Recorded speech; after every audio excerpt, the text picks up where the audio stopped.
A space where the stories and traditions that matter most to us get told by us. We're students. We're storytellers. We're documenting the craft The culture.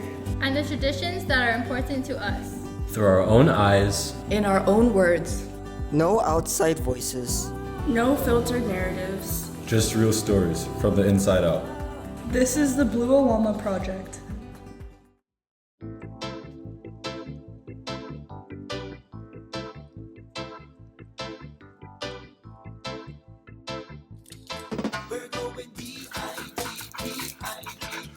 Ethan, 9 years old, packing his sow. Killed it with a knife and the dogs. How you doing, boy? Good.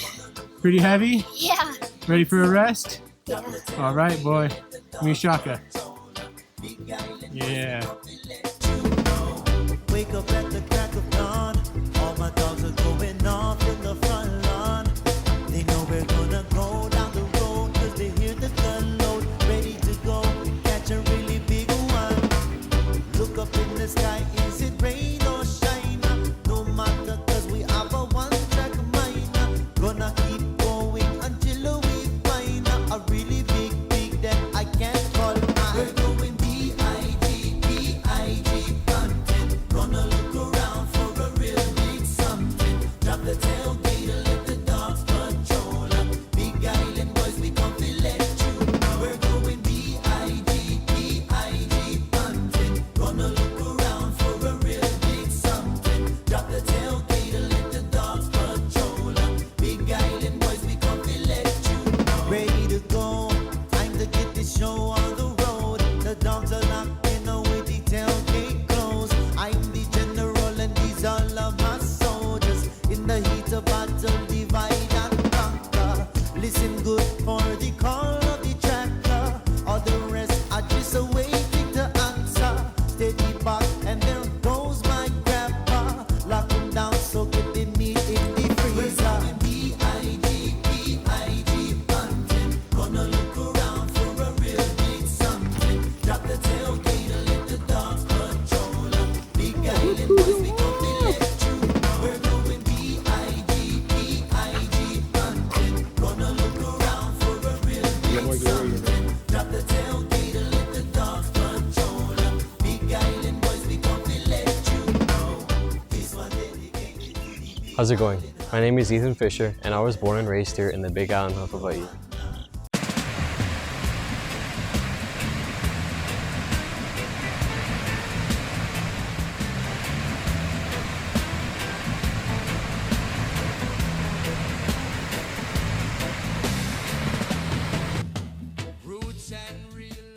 I have hunted for most of my life.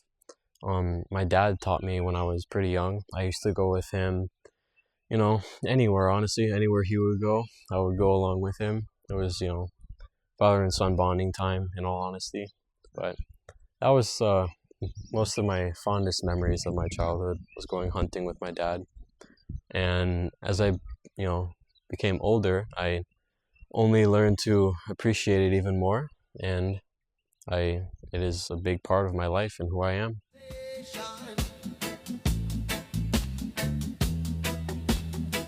deep meditation.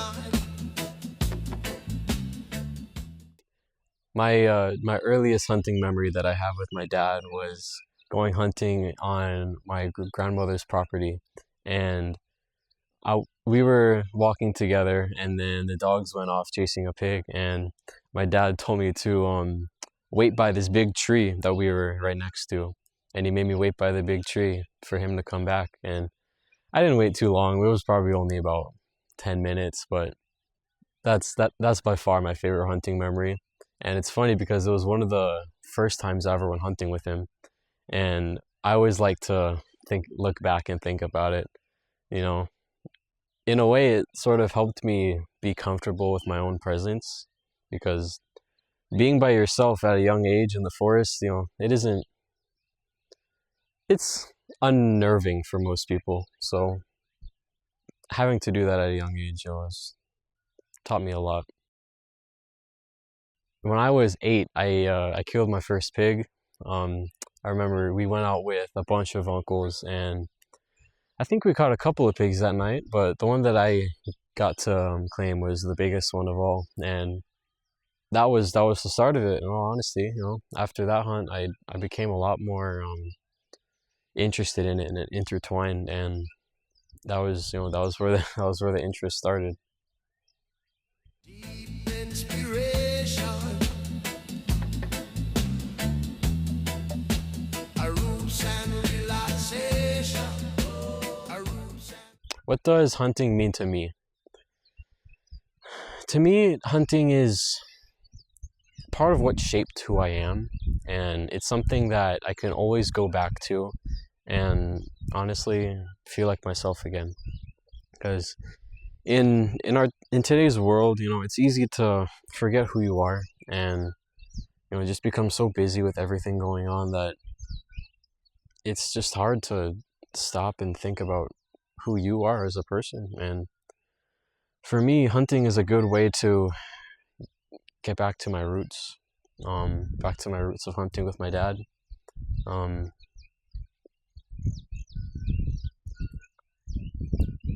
I mean, for me, and I know it is the same way for a lot of people, hunting is also, just a way of life. Me included, but for most people, hunting is a big way for providing food for their family. And growing up, I remember always having meat in the freezer because my dad and I would go hunting all the time, and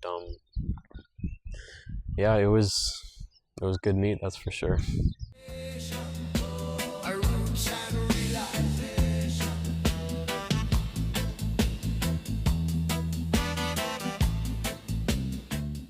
So hunting here in Hawaii is so much different than the rest of the world. In every country you have pig hunting, but Hawaii pig hunting is just different.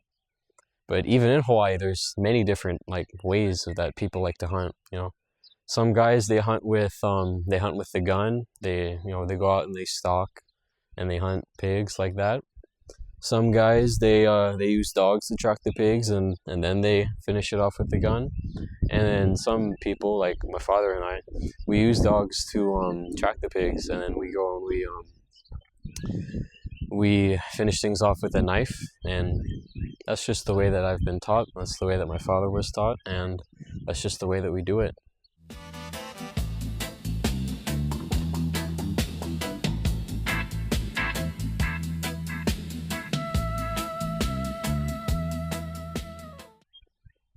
But as I've gotten older, I've actually started to get into other types of hunting. Lately I've been getting into bow hunting for sheep, and I'm not that good so far, but I've been practicing with my bow, and I think I'm gonna start doing that very soon. But just hunting in general for me is very important, and it's always going to be a part of who I am. But that's the thing too, is the saying, a man never steps in the same river twice, because he is never the same man, and the river is always changing. And I think that hunting in general being a big part of me, it sort of outlines that, because I was raised doing it a certain way. And now that I'm older and I'm starting to be more independent from my dad and starting to do my own things, I'm starting to pick up and do different styles of hunting. And I think that's just a big part of life, is always changing and always learning to do things different ways. A roots and relaxation. A roots and relaxation. A roots and relaxation. The biggest thing that hunting has done for me personally is it's given me much more of an appreciation for nature and the outdoors. I mean, because I've grown up hunting and I've grown up being around it so much, the outdoors is my comfort place. I mean, like I've said before, when I'm getting too caught up in the now and I start to forget who I am, I love to just be out in nature, and I like to thank hunting for that, because hunting is a great way to spend time in nature, as well as other things. Deep motivation.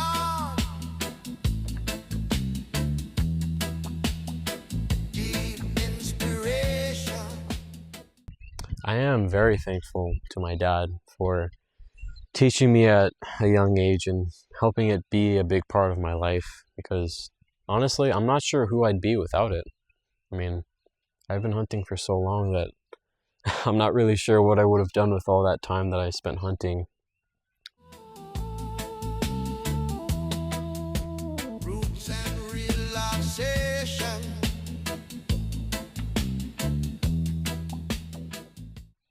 But my dad and I, when we go hunting, we usually take about 2 to 3, maybe 4 dogs, and we go to our spot of choice, and we usually go for somewhat shorter hunts.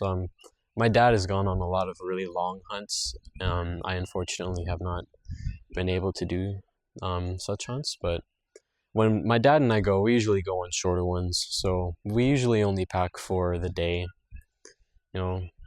Some food, mainly water. Maybe like a rain jacket, knives to take care of the pig once we catch it. And then with our dogs, we have tracking collars that we put on them, and we use tracking collars on them, but we also use cut collars. And cut collars are these big, thick collars that you put around the dog's neck, and it's supposed to help protect from the pig's tusks, because pigs can be pretty dangerous. I've seen some dogs get pretty torn up by pigs. My dog personally, he took some mean tusks for my dad once. That's why I love him so much, because that dog, he threw himself in harm's way for my dad. Unfortunately, I wasn't able to be there, but yeah.